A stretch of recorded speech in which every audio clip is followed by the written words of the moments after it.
What do you want to be when you grow up, Olivia? An astronaut.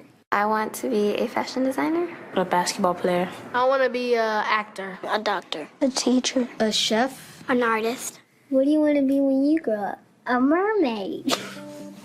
Do you know what a computer programmer is? Yeah, no. No. No. I think it's something that has codes and is able to decode a mystery. I think that they... Wait, what? Computer programmer? No. Nowadays, just about everything requires some form of programming. So, what is it? Programming is basically explaining to a computer what you want it to do for you.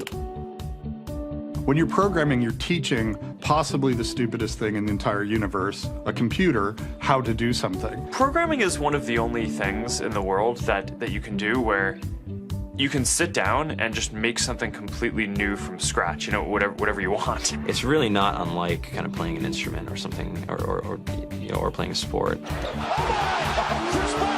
It starts out being very intimidating, but you kind of get the hang of it over time. Coding is something that can be learned, and I know it can be intimidating. A lot of things are intimidating, but you know, what isn't? A lot of the coding that people do is actually fairly simple. It's more about the process of breaking down problems than, sort of coming up with complicated algorithms as people traditionally think about it.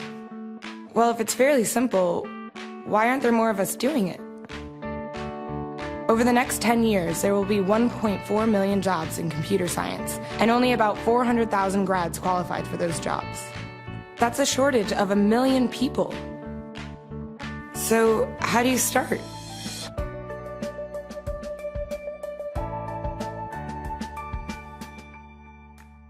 I was obsessed with maps when I was a kid, and cities specifically.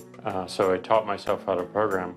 I had a very clear goal of what I wanted to do, which is to see a map of the city on my screen and play with it. Put things on the map, move things around the map. See what was happening in the city, how it worked, how it lived, how it breathed.